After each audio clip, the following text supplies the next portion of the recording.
What would you do if a billionaire who barely knew you suddenly tried to take you away from the only person who's ever truly loved you? And what if the courtroom meant to protect you treated you like a bystander in your own life? Most kids would stay silent. But one 9-year-old didn't. He stood up in court, adjusted his glasses, and said 7 words that shook the entire room. "I am my mother's lawyer, Your Honor."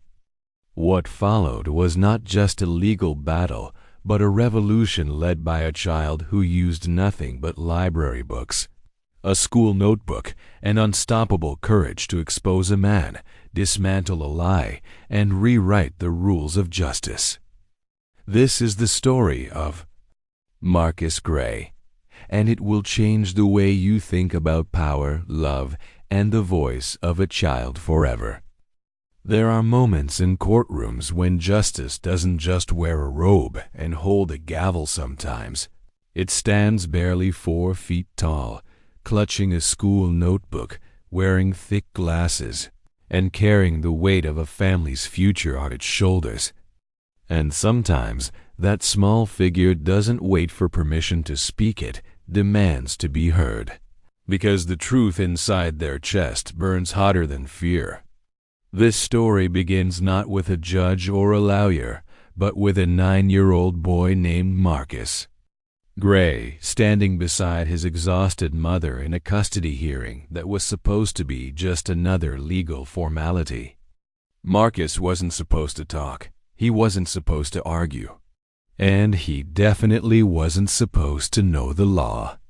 But what unfolded in that silent courtroom didn't just change the outcome of a single case, it sparked a movement. Marcus raised his voice, steady and unshaken, and declared to the court, "I am my mother's lawyer." With those words, everything stopped. Judge Alden Calloway, a man known for his strict courtroom protocol, looked up from his docket in disbelief. On the other side of the room, in an impeccably tailored suit that likely cost more than the annual rent in Marcus's neighborhood, sat the boy's biological father, Calvin Hollingsworth, real estate magnate, philanthropist on paper, and, until recently, an absentee figure in the boy's life. Calvin nearly choked on his cappuccino as the child's voice rang out. But Marcus didn't blink. This wasn't a tantrum or a plea. This was a declaration of war, not of anger, but of truth. You see, the legal system, for all its pomp and process, often forgets the very people it claims to protect. Children, especially, are brushed aside with phrases like, "in their best interest," tossed around like currency, while their actual voices are silenced. But Marcus had done something few adults in his position would dare. He studied. He prepared. He spent months at the West Chicago Public Library, combing through family law guides and international conventions. Why? Because he knew no one else would fight for his mother the way she deserved. And in his own words, "If I don't speak for us, no one will." Marcus was a boy forged not from privilege, but from persistence. His mother, Nadine Gray, worked 14-hour shifts as a nursing assistant, often missing meals just to keep up with bills. She never expected her son to become her advocate, but when the moment came, she stood frozen between fear and pride, watching her child transform into something larger than the moment, a voice the system couldn't ignore. Across the aisle, Calvin's legal team, led by the polished and overconfident Gregory Ames, objected instantly. "Your Honor, this child cannot possibly represent himself in legal matters," Ames declared, adjusting his tie in that condescending way people do when they believe power equals morality. But Marcus stood firm. According to Article 12 of the United Nations Convention on the Rights of the Child, I have the right to express my opinion in any matter that affects me, and this affects me more than anyone else in this room. Judge Calloway, to his credit, didn't shut him down. Perhaps he was curious. Perhaps, deep down, even he wanted to know what would come next. Because what Marcus revealed wasn't just an emotional plea, it was a meticulously built case. The kind that exposed every hollow claim made by a man who thought wealth and lawyers could substitute for presence and love. Calvin Hollingsworth, who had been absent from Marcus's life for nearly a decade, now wanted full custody. Not partial, not visitation, full. And the reason? Well, that's what Marcus was about to expose. Not with bitterness, but with fact. He pulled out a notebook worn at the edges, but bursting with annotations and newspaper clippings. He had dates. He had photos. He had public records. And perhaps most importantly, he had insight.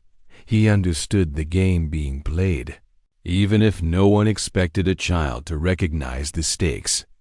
What makes this story extraordinary isn't just Marcus's intelligence, it's his motivation. He didn't do it for revenge. He didn't do it to be a hero. He did it because he saw the pain in his mother's eyes and made a choice.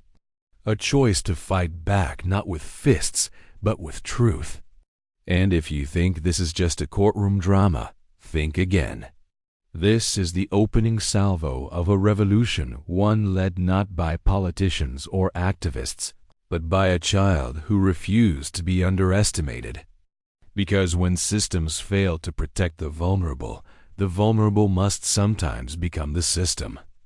And Marcus, at just 9 years old, wasn't afraid to take that role. What you're about to witness in this story is not fiction. It's a testimony to what happens when intelligence meets empathy, when a child dares to question the hierarchy of adults who forgot what it means to be accountable. It's about the power of preparation, the strength of unconditional love, and the inconvenient truth that sometimes the person best suited to expose the cracks in a system isn't even old enough to drive. So if you've ever felt voiceless in the face of injustice, if you've ever doubted your ability to change your future, stay with this story. Because Marcus is not just a boy in a courtroom. He's every underestimated child who dared to believe their voice mattered. And in the next chapter, he's going to prove it with evidence that could dismantle everything Calvin's lawyers thought they had secured.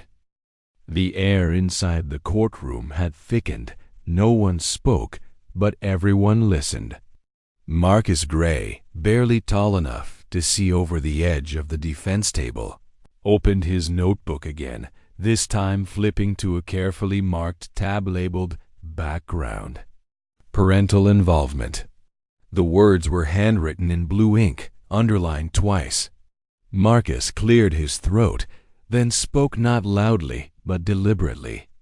"Your Honor," he said, "before this hearing, my biological father showed up 4 times. In my life, once when I was 3 too young to remember. Twice around my birthdays, always late. And once when he brought a news photographer so he could pose with me for a magazine that called him Chicago's favorite son." He paused, letting the weight of that detail settle. Calvin's expression tightened, but he said nothing. His lawyer, Gregory Ames, attempted to object again, muttering something about relevance, but even the judge ignored him now. Everyone was focused on the child. In those visits, Marcus continued. He never asked what I liked to read. Never asked how I was doing in school. Once, he told me I smelled like hospital soap. That's the smell of my mom's uniform when she comes home from work." The courtroom was silent. You see, in a system obsessed with paperwork and performance, what Marcus was offering was harder to dismiss: lived experience. He wasn't just exposing inconsistencies, he was presenting a moral record, one that money couldn't rewrite. And that's where our system often falls short. In theory, family law is about the best interest of the child. In practice, it often prioritizes appearances, income, and influence. But Marcus was flipping that script. He wasn't fighting to escape a bad home, he was fighting to protect the only good one he had. "Your Honor," he said, turning to a new page, "I also did some research on Mr. Hollingsworth's motivation for suddenly wanting custody." And just like that, the temperature in the courtroom dropped. Because Marcus wasn't bluffing. He pulled out a photocopy of a probate document, a trust fund declaration signed by Calvin's late mother, Eleanor Hollingsworth. "This fund," Marcus explained, "was set aside by my grandmother, someone I never met because Mr. Hollingsworth never told her I existed. It contains $1.8 million, which she specified could only be accessed under one condition: if he obtained full legal custody of me before I turned 18. The judge blinked. Calvin's color drained from his face. His lawyer leaned in urgently, whispering something through clenched teeth. But Marcus kept going. "The timing, Your Honor, is no coincidence. He never filed for custody until 2 weeks after I overheard him complaining that his divorce was costing too much and that his backup plan needed to move forward." Now let's pause for a moment and consider what just happened. A child without formal legal training, without money, without access to high-powered attorneys, had just unearthed a potential financial motive buried in estate paperwork. Most adults wouldn't even think to ask where probate records are kept. Marcus found them at the library. With help from the head librarian, Miss Elsie DeWitt, a woman who, upon hearing his story, had quietly begun printing out court procedures and highlighting case law from free public terminals. This wasn't just one smart kid pulling off a clever speech. This was a months-long mission of self-education and tenacity. And what makes this part of the story so powerful is what it reveals about systems of access. Marcus didn't need wealth, he needed guidance. He didn't need influence, he needed truth. And with that truth, he was now tilting the courtroom away from the assumptions that had guided it so far. "I can show the court," Marcus continued, holding up a manila folder, 17 separate lawsuits where Mr. Hollingsworth's company took advantage of vulnerable families. In one case, the Santos family immigrants who owned a bakery lost everything after he used inside information to purchase their property during a medical crisis. His voice was steady, his words cut like stone. "My point is, Your Honor, if he would do that to strangers, what makes anyone think he wouldn't do it to his own child?" That's the thing about truth. It's not always loud, but it's impossible to unhear. In that room, for the first time, Calvin Hollingsworth wasn't in control. He looked less like a billionaire and more like a man exposed. A man whose carefully curated image was unraveling, thread by thread, by the hand of the child he thought too small to challenge him. But what Marcus revealed next would go beyond documentation. It would touch the heart of why children need to be heard in family courts. Not as spectators, not as pawns, but as human beings. "Your Honor," he said softly, "I have no desire to hurt Mr. Hollingsworth. I just want to be safe. And I want to stay with the person who has never once treated me like a liability." And that's the line that should echo long after this story ends. Because no amount of legal jargon or financial leverage can substitute the lived truth of a child who knows who actually shows up. This wasn't about winning. It was about being seen. And Marcus, for the first time in his life, wasn't invisible anymore. There's a silence that falls in a room not when people are confused, but when they realize they've been wrong. That's the silence that blanketed the courtroom after Marcus Gray presented not just documents, not just cold facts, but a pattern, a trail of exploitation that now pointed straight to the heart of his father's custody claim. But Marcus wasn't finished. What makes this story extraordinary isn't simply the evidence, it's the strategy. This wasn't a child hoping adults would believe him. This was a child laying out a deliberate legal argument, piece by piece. The way any seasoned attorney would, but with the emotional clarity only a child untouched by cynicism could offer. And then he delivered his next move, not loud, not angry, but with a soft sharpness that made everyone lean in. "Your Honor," Marcus said, "my mother and I may not have money, but we have a life, a real one, with love, with routines, with books at bedtime and soup when I'm sick. I don't want to live in a mansion if it means I don't get to see the one person who actually shows up." The honesty of it cut through the courtroom like a chisel. Nadine Gray, sitting beside her son, squeezed his hand, her eyes glistened, but she didn't speak. She didn't need to. Marcus was saying everything that had been bottled up for years. Every sacrifice she'd made now made visible by the boy who had watched it all from behind thick glasses and library walls. Calvin's legal team tried once more to regroup. "Gregory." Ames stood, smoothing his suit jacket as if that would restore control. "Your Honor," he said, "while we admire the child's poise, we cannot allow this hearing to be derailed by emotional appeals.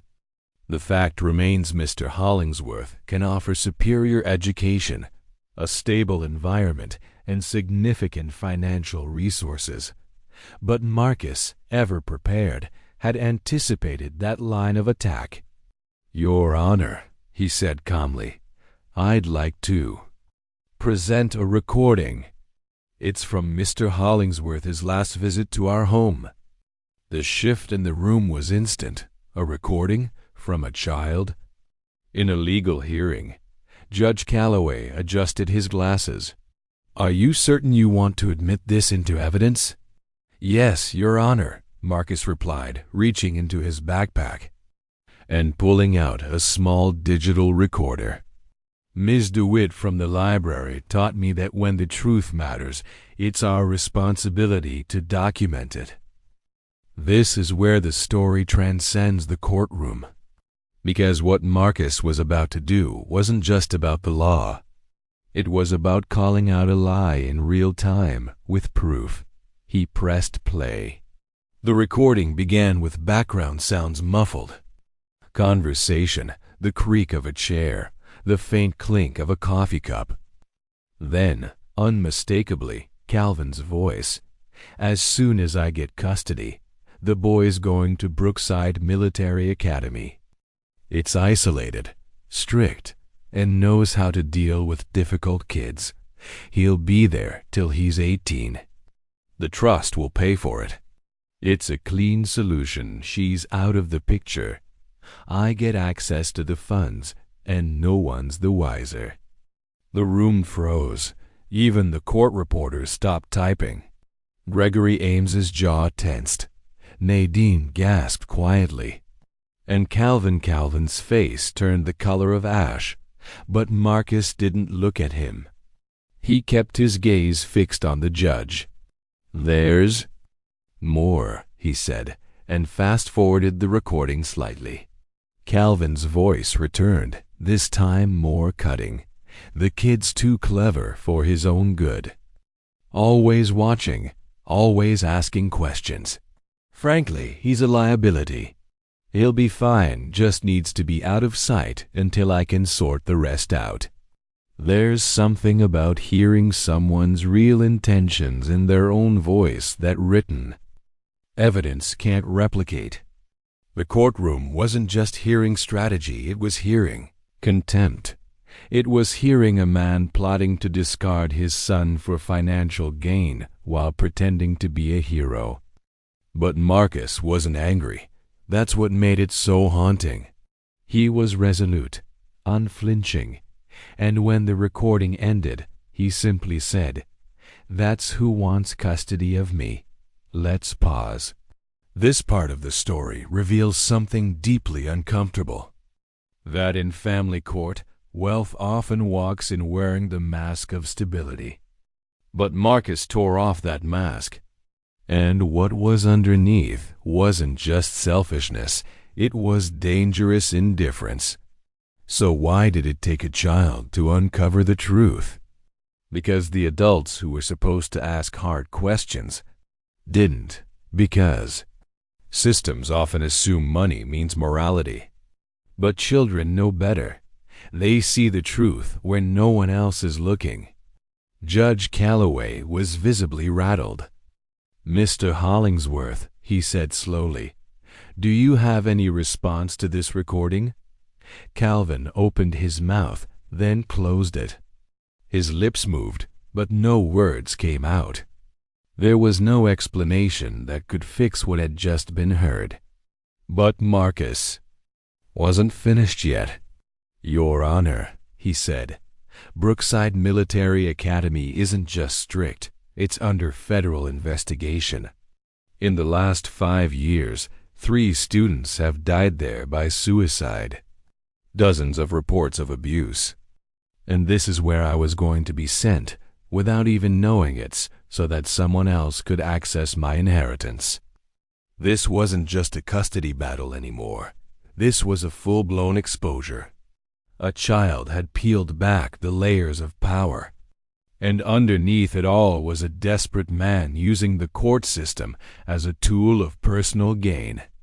And the most powerful evidence didn't come from lawyers, it came from a library, a notebook, and a boy who refused to stay quiet.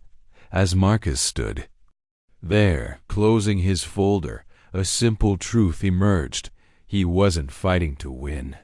He was fighting not to be erased. The courtroom now sat in stunned paralysis. There are facts that surprise a judge, and then there are revelations that shift the entire emotional axis of the room. Marcus had just played a recording of his biological father outlining a plan to exile him to a facility with a known history of abusal for financial gain. He'd presented documents, history, even federal investigations into that very academy. But what came next wasn't about data. It was about legacy. "Your Honor," Marcus said, his voice quieter now, but somehow more commanding. "There's one more thing I need to share, something I found in the estate files tied to the trust." He pulled from his folder a letter sealed in a clear plastic sleeve. The kind of letter yellowed at the edges, the ink slightly faded. This letter was written by my grandmother, Eleanor Hollingsworth. It was meant for me to open when I turned 16.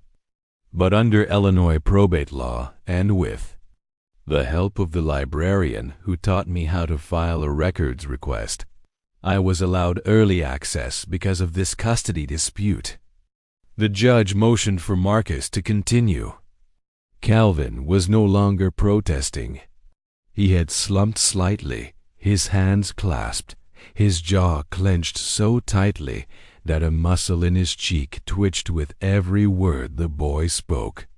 "She wrote," Marcus said, holding the letter but not reading from it, that she knew her son, my father, was not a good man, that she regretted not doing more to find out if he had children, that when she learned about me, too late, she did what she could to make sure I'd be protected.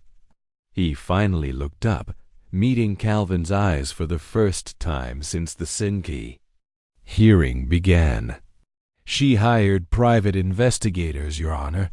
They documented every shady deal, every questionable foreclosure, every time he used insider information to bankrupt a family and profit. And she sent those files to the trust administrator with one simple instruction. If he ever tries to use this child to get to the money, you are authorized to release the evidence to protect him. The silence that followed was no longer rooted in disbelief, it was awe. The kind you feel when something much bigger than the room unfolds right in front of you. A grandmother who had never met her grandson had left behind a legacy of foresight and love. She had seen what others missed. She had believed that one day this moment might come. And it had. This wasn't just a courtroom battle anymore. This was a generational reckoning. Calvin Hollingsworth, once a mogul who built his empire on the backs of the vulnerable, was now being taken apart not by courts or competitors, but by the son he had tried to erase. The weight of it all hit him, the lawsuit, the recording, the exposed financial trail, and now the ghost of his own mother testifying in writing from beyond the grave. This was a dismantling, not of a man, but of the myth he had built around himself. Your Honor, Marcus continued, I'm not here to ask for revenge. I'm here because my mother and I deserve to live in peace, without fear, without manipulation, without having to look over our shoulders wondering what will be taken from us next. Nadine placed a hand on her son's back, firm, grateful, trembling. It was the touch of a woman who had spent years holding in emotions too large for the world to carry. Finally seeing justice pour through her child like a flood, Judge Calloway finally spoke. His voice was measured, but his tone carried unmistakable weight. Mr. Hollingsworth, based on the financial records, the documented audio evidence, and the letter from your mother, I find the request for custody not only unjustified, but deeply fraudulent. He turned to the bailiff. Please take Mr. Hollingsworth into custody. There will be a full investigation into trust fund manipulation and financial misconduct. Calvin didn't resist. He simply lowered his head, the image of a man no longer running an empire, but answering to a 9-year-old who had exposed him. But before the bailiff could lead him away, Marcus said something no one expected. Your Honor, I have one final request. The judge nodded slowly. Go ahead. Marcus turned to face Calvin. I want Mr. Hollingsworth to understand I didn't do this because I hate him. I did it because every child deserves a family that loves them, not someone who sees them as a strategy. I hope he learns what love really is. That line, soft and unflinching, landed harder than any legal blow, because true justice isn't revenge. It's clarity. And Marcus had just delivered it with the grace of someone far beyond his years. You see, what Marcus did that day wasn't just brave, it was transformative. He rewrote the narrative. In a room filled with people who had studied the law for decades, it was a child who reminded them what justice was supposed to be about: protection, honesty, dignity, and love. This part of the story reminds us that our systems, for all their bureaucracy and tradition, are still human. And sometimes it takes a child to bring the humanity back. That courtroom on that day became more than a legal forum. It became a stage for truth. And the boy who stood at the center of it wasn't just fighting for himself, he was setting a precedent. Not in statute books, but in the hearts of everyone watching. A precedent that said, children are not pawns. They are not property. They are not silent. They are witnesses. They are truth-tellers. And when they rise, prepared and fearless, the world must listen. 3 years later, the world no longer saw Marcus Gray as just the boy who took on a courtroom. He had become something else entirely, a symbol, a spark, a movement.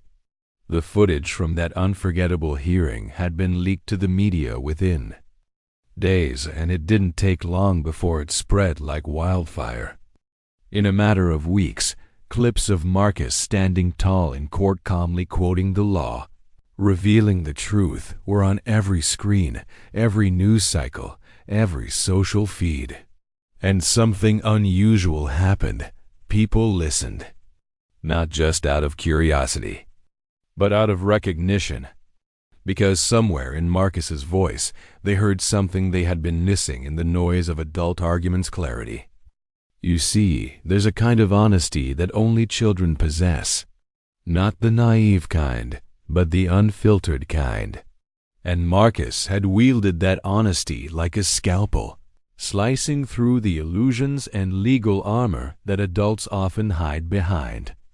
As the story unfolded nationwide, the ripples became waves. Legislators began receiving letters from constituents' mothers, teachers, foster kids, social workers, all asking the same question. Why don't we listen to children like Marcus in courtrooms? Every day. Within a year, 17 U.S. states had introduced new guidelines that gave children a formal voice in family court. In 5 of those states, legislation was passed requiring courts to consider a child's testimony directly in custody hearings, provided they were of reasonable age and could demonstrate understanding. And who was the face of this change? A 12-year-old with oversized glasses and a voice that could still silence a room Marcus. When he appeared on national morning shows, he didn't brag. He didn't gloat. He simply told the truth again and again. I didn't want to be a hero, he said on Sunrise Today, America's most watched news segment. I just didn't want my mom to be invisible anymore. Beside him on stage sat Nadine Gray, no longer the tired nursing assistant she had been. Since that hearing, she had been promoted to supervisory nurse and become the namesake of a scholarship fund, the Nadine Gray Initiative, launched by her hospital to support single working parents in healthcare. But her greatest pride didn't come from her name on a program. It came from watching her son build something bigger than either of them could have imagined. With the help of community donations, library partners, and a legal nonprofit that stepped in after the case, Marcus launched the VoiceBox Project, an initiative that placed child-friendly legal materials and simplified court guides into over 1,200 public libraries. It started with laminated printouts and second-hand laptops. Today, it includes touchscreen kiosks with AI-assisted legal explainers, a national helpline for kids in family court, and partnerships with dozens of schools that now offer a rights 101 inches elective. Every penny Marcus earned from interviews, speaking engagements, and book sales went back into the project. His best-selling book, Every Child Has a Voice, was less a memoir and more a guidebook, a roadmap for kids growing up in systems not built to hear them. And the letters began to pour in. One from a 10-year-old girl in Los Angeles who helped her undocumented grandmother fight off an illegal eviction. One from a boy in Detroit who stopped his school from expelling his sister after learning how to file a formal appeal. One from a teenager in rural Texas who used voice box materials to convince a judge not to separate him from his younger brother. And there, at the heart of it all, was Marcus, still calm, still humble, still clutching a notebook, still driven by a memory of the day he stood beside his mother and realized no one else was coming to help, so he became the help. Let's not forget what happened to Calvin Hollingsworth. After the courtroom fallout, he was convicted of attempted fraud related to the trust fund, served 18 months in federal prison, and lost everything: his company, his properties, his public reputation. He now worked quietly in an electronics outlet in a Chicago suburb, his hair gray, his suit replaced by a name-tagged polo. But perhaps the most damning loss wasn't legal, it was moral. Because every time Marcus's name appeared in the media, every time a child's life changed because of the reforms he inspired, Calvin was reminded of the boy he didn't raise, but who still became everything he himself could never be. In a rare interview years later, Calvin admitted, "He beat me at my own game." But what hurts the most is realizing he didn't even play it to win. He played it to protect. And I never once did that for him. Marcus never once attacked Calvin publicly. Every time the press asked about his father, he gave the same answer: "I hope he finds peace. And I hope one day he understands that love isn't something you buy or manipulate. It's something you give, even when no one's watching." That's the heart of this story. Because Marcus's victory wasn't just over a courtroom or a corrupt parent. It was a victory over the lie that children are powerless, that love must bow to money, that truth can be buried beneath legal filings and luxury suits. In proving that wrong, Marcus didn't just protect himself. He created pathways for countless others to do the same. And that's the real legacy. Not a legal one, a human one. Because at the core of every great change is someone who refused to be small. Someone who said, "I am my mother's lawyer," and meant it not in authority, but in love. That's why we remember Marcus Gray, not for the lawsuit, not for the headlines, but because he showed us what courage really looks like. A kid with a notebook, standing in a courtroom, saying the one thing the system didn't expect: "I matter." 6 months after his book launch, Marcus Gray sat alone on his bedroom floor, not with a trophy, not with a camera crew, but with a small, handwritten letter. It was from a girl named Sophia Martinez, 10 years old, from East Los Angeles. "Dear Marcus," it began, "my grandma was going to lose our home because she didn't speak English and didn't know the rules. But I went to our library, saw the screen that said voice box, and clicked eviction. It helped me write a letter to the court and find a number to call. We won. Thank you for teaching me that kids can help too. I used my voice. I saved my family." There are moments in a life that burn brighter than awards or headlines. For Marcus, this was one of them. He carefully folded the letter and placed it in a worn wooden box, already filled with dozens of others. He didn't read them for praise. He read them as reminders that words, when armed with truth, could build bridges stronger than any courtroom wall. Nadine walked in, still in her hospital scrubs, now promoted to senior supervisor. She saw her son surrounded by letters, soft lamplight casting shadows on the shelves of legal books and comic books alike, and asked gently, "How does it feel to know that your courage helped so many people?" Marcus looked up, pushing his glasses up the bridge of his nose in that signature way. "You remember when you told me," he said slowly, "that sometimes the scariest moments turn out to be the most important?" Nadine smiled. "Of course." She remembered. "I think I get it now," Marcus continued. "If Calvin hadn't tried to take me away, I wouldn't have gone to the library. I wouldn't have met Ms. DeWitt. I wouldn't have discovered that the world doesn't just change by accident." That sentence, "the world doesn't just change by accident," would eventually become the tagline of the next phase of Marcus's mission. Because what he was building was no longer just a project. It was a movement. That same week, a letter from Harvard arrived. Not the usual glossy flyer sent to overambitious teens, but an official invitation. Harvard University was launching its first ever junior fellowship in law and social justice, a full scholarship program for students under 16 who had already demonstrated exceptional advocacy.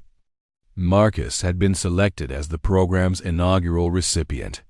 The boy who had taught himself the basics of law at a public library would now study legal theory, beside professors who had once thought kids had no place in such spaces. When Nadine asked if he would accept, Marcus nodded. But on one condition, he said, "I don't want to study law just to win arguments. I want to build a system where kids don't need miracles or media to be heard." And he meant it. At 14, Marcus was already helping draft pilot legislation for youth legal literacy programs in middle schools. At 15, he spoke before a congressional subcommittee on juvenile justice reform, urging lawmakers to treat children not as passive participants in family court, but as stakeholders in their own lives. And at 16, he became the youngest person ever admitted to the state bar. His first case? A class action lawsuit against the public school system for failing to educate students on their basic legal rights. He won. That landmark victory led to a national precedent requiring public schools in 22 states to introduce age-appropriate legal education in their core curriculum by 2030. All of it because one child had once stood in a courtroom and said, "I am my mother's lawyer." Meanwhile, across the city, Calvin Hollingsworth continued his quiet life. He never fully recovered. His name remained a footnote in articles about corporate greed and trust fund fraud. His former colleagues no longer returned calls. His marriages were long gone. But what haunted him most wasn't prison or poverty. It was the image of his son calmly laying out the truth in a courtroom he had thought he controlled. And the fact that the boy had never once slandered him, never once sought revenge. When asked about Calvin in interviews, Marcus would simply say, "Holding grudges doesn't protect anyone, but setting boundaries does." Calvin once told a reporter, "He was smarter than me by age 9. But what stings is that he was kinder too." This story, at its core, isn't just about custody. It's about how underestimated voices can reshape broken systems. About how children, when empowered and supported, become not just survivors, but architects of something better. And about how one boy's unwavering determination turned a moment of injustice into a legacy that reached far beyond himself. Because Marcus Gray didn't just fight for his mother. He fought for every child who ever felt invisible in a room full of adults talking about their future without asking for their voice. He proved that courage isn't defined by volume, but by clarity.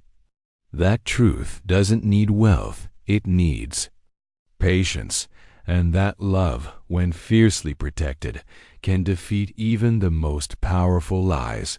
In a country where children are often told to wait their turn, Marcus reminded us that sometimes it's their turn that saves us all. Never underestimate the power of your own voice. Whether you're 9 or 90, truth spoken with love and preparation can dismantle injustice. Marcus Gray's journey reminds us that systems change not through rage, but through relentless clarity, lived experience, and the courage to speak when silence is expected. In a world that often silences the smallest among us, may we always remember, they might be the ones carrying the loudest truths.